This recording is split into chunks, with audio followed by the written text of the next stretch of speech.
Hey, welcome to the Strong Roots podcast. My name is Kristen Hill, and we are so excited that you're tuning in today. Our prayer is that you would move one step closer to Jesus through this series. So go ahead and check out this next episode.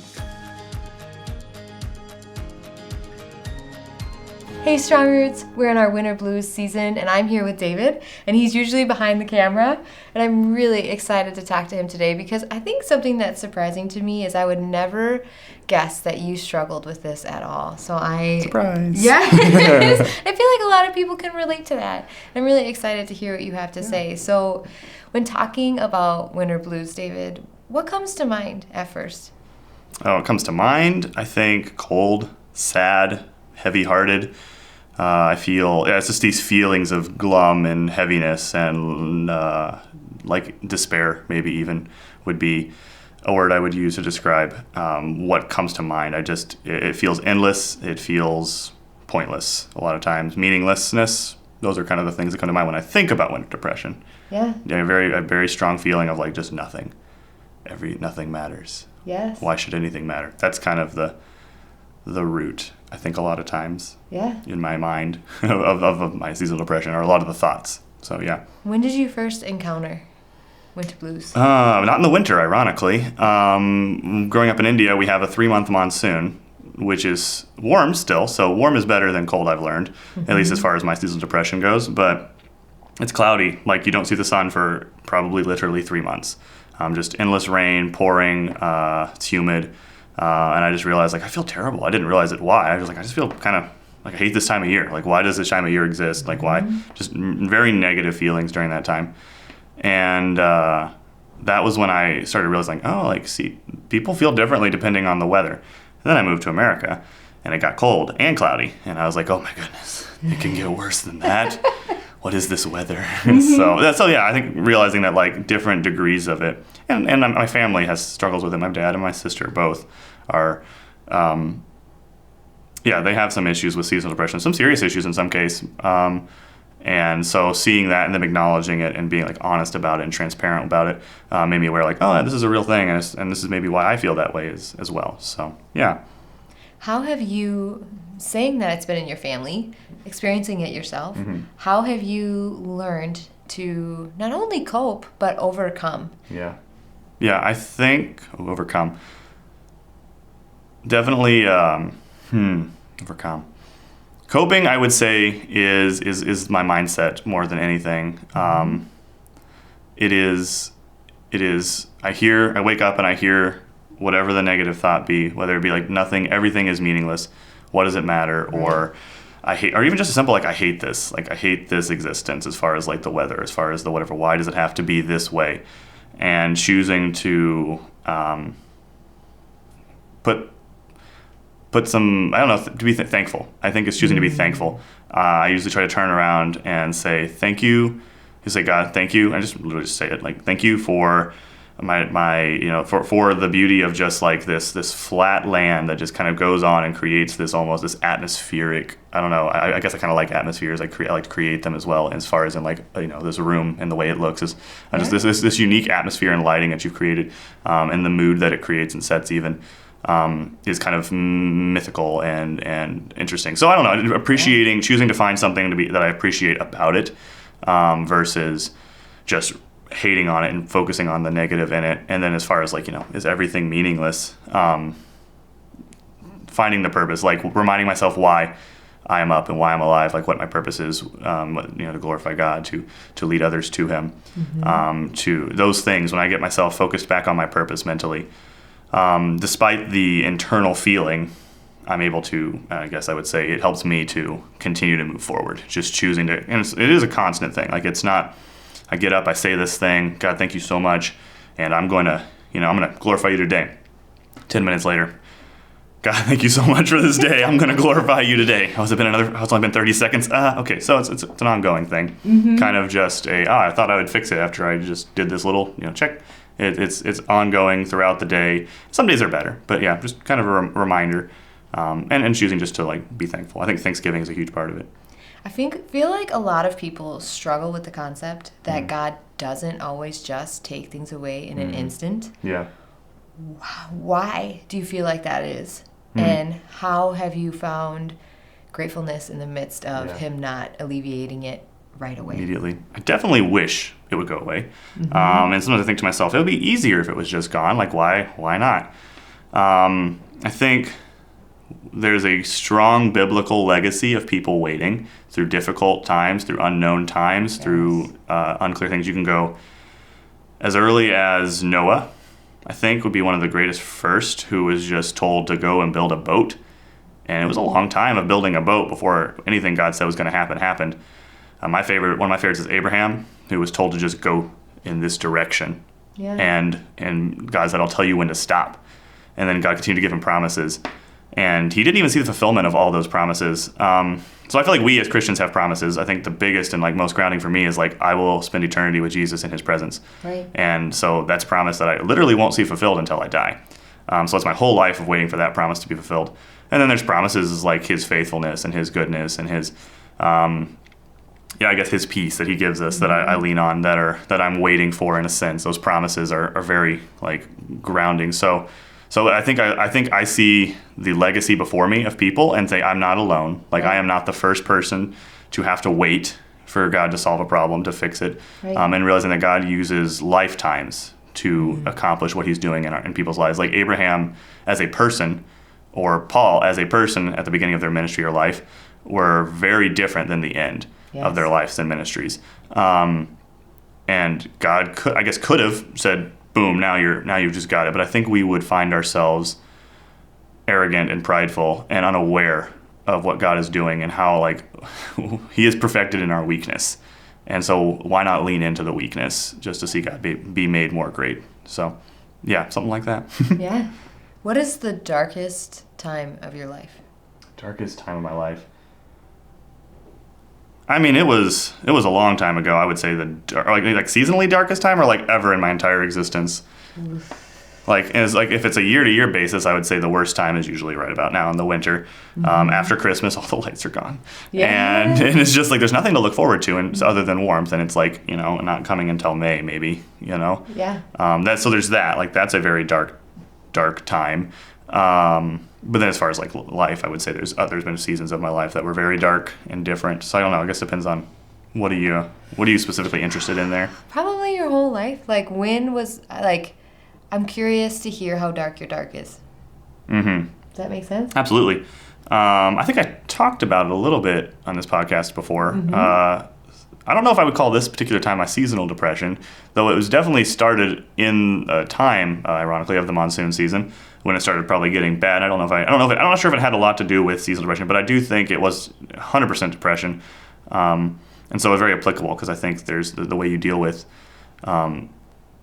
even depression has similar benefits as well as dealing with seasonal depression.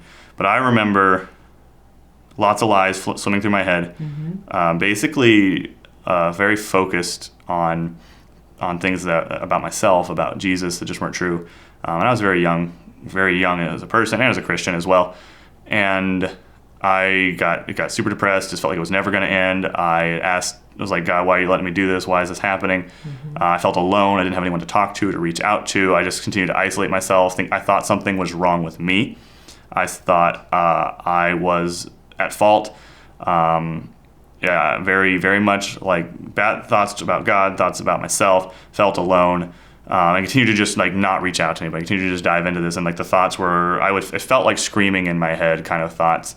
Like just I didn't know how to address them. I didn't have anything to address them with. Just got louder and louder and louder. And I know that ultimately led to me being like, I would rather be dead than have to hear this thought anymore. Like I would just want to stop. And it had been like, I don't know how long it had been. It had been a long time. Right. And so I did. I planned to, I think, I may have said this before, but I made a plan. I said, I'm going to jump off this building. It's tall enough. I'll die. I'll do it on this day of the week. And I'm done. It's over. At least it's over with. And that was definitely my darkest time. Like I wanted to end it. The voices, it felt like voices in my head in a sense were just overwhelming. And I was like, ending it was better than living at that point. It was pretty serious. So I would say that time was my darkest time. One of my darkest times, I guess. There's been dark seasons, but I mean, I don't think I've ever wanted to end my life since then. to that extreme. And as far as going to making a plan and knowing like when and where and how I will do it, that was probably why that was so serious, because Right. it was I had prepared and had everything lined up. So yeah. For somebody who is listening, who maybe is there, like you're describing their life right now, Yeah. what would you say to them? And also, what did God use to bring you out of that darkness? Yeah. Ultimately, it was a small, tiny little voice, and I hope if you are feeling like ending it, I think there's a lot of yelling in your head when that happens a lot of times, and so maybe not, but I think it's this quiet voice in my head that outshouted, got louder somehow, even though it was so much of like a whisper, which I believe was God's voice that told me to look to that I wasn't alone, and to specifically it told me to go to my context, a specific person, and like tell them what I was going through. But I think the truth in that then is bring people into your mind, bring light to what you were thinking, what you were dealing with. Like sitting here and just smiling and just acting normal doesn't solve the problem. Like telling people that you trust, who are godly people, and even if it's like, man, I don't have anyone in my life who's godly, like or at least close to you that's godly. Like it doesn't, like I guarantee you, like even if you were to come to this church, for example, like there are godly people here who would hear your story and like not tell you something's wrong with you, you need to just that kind of a person, and I'll even say this, like the suicide prevention hotline, if that is your only resource, is a great resource. Yeah. I did not have that. I lived in India. That did not exist for me. I do want to make that is a thing. That's a very serious thing. But that being said, like if there's a person that you've just been keeping to yourself, like please tell somebody. I think that's the key. Like tell somebody, especially someone godly if you can, and like get those thoughts exposed and brought into some form of light, and continue to keep them informed on where you're at and where your thoughts are and how you're feeling. Because that was the first step. Like it was realizing that as soon as I told somebody, they're like, me too. And I was like, oh, I'm not alone. This is a lot of people's life. Like a lot of people feel this way. And then from there, they gave me practical steps on how to like apply truth to these lies and the situations and the voices and the thoughts and those things. So just to deal with it, in a sense, start dealing with it. What are those practical steps that this person gave you? Specifically truth from the Bible, very specifically truth about who God was, who he was, his sovereignty, his greatness, as well as truth about myself, like who I am in Christ. I'm redeemed, I'm loved, I'm beloved, I'm a child. Those kind of truths, and specifically verses that go with them, are things they gave me. And when I was struggling, they said, say these things over and over and over, every second, every minute, every 10 minutes, every time you have the thought. If you have to sit down in a corner and fight this battle, like do it, but fight it with these truths. And so I started doing that, and it didn't go away that day, that week, that month, for months and months and months and months. But I was able to start combating it and learning how to work through it. And again, like finding camaraderie and not being alone was what really, in that context, really helped me survive, quite literally. So truth in the Bible, truth about who I am and who God is, like focusing on those biblical things, what the scripture has to say about us and God was, it would be contextual to what you're hearing, what lies you're hearing. But I think, again, talking about those lies will allow you to then find the context, because scripture really does address everything. I think so often, too, with the lies we're saying in our head, we shove it down and don't fight like you're describing. We don't deal with it. We don't face it head on. We avoid. We again. And I think absolutely taking the time, like you said, to actually be like, I am going to go to war against, even if it's just this one thought, is crucial. Yeah, I'd agree. I mean, because how long had you been avoiding the thoughts? Oh, for sure. And how much did that add to your darkness? Yeah. Going to war one thought at a time sometimes is the right step, versus sometimes it can be overwhelming if you have a bunch, which I did have a bunch of lies that had added up and stacked on top of each other, and just taking one on at a time. And realizing that was progress. Progress doesn't look like a victory. Sometimes it looks like a little bit of a step forward. For sure. All the little steps. Yeah. That is when you're going to look back and be like, wow, yeah, I made progress. No, exactly. Absolutely. That's definitely been I would agree. Looking back, like, oh, I am different than I was. Oh, wow, that was just a little thing, but I've overcome that. Yeah, absolutely. So before we end, I want to ask, are there things that you got rid of in your life practically that has helped you not go to such dark places? Yeah,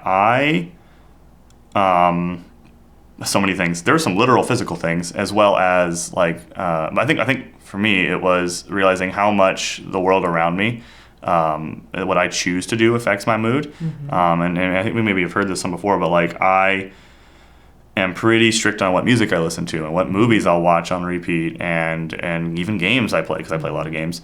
Like, and how much I do those things.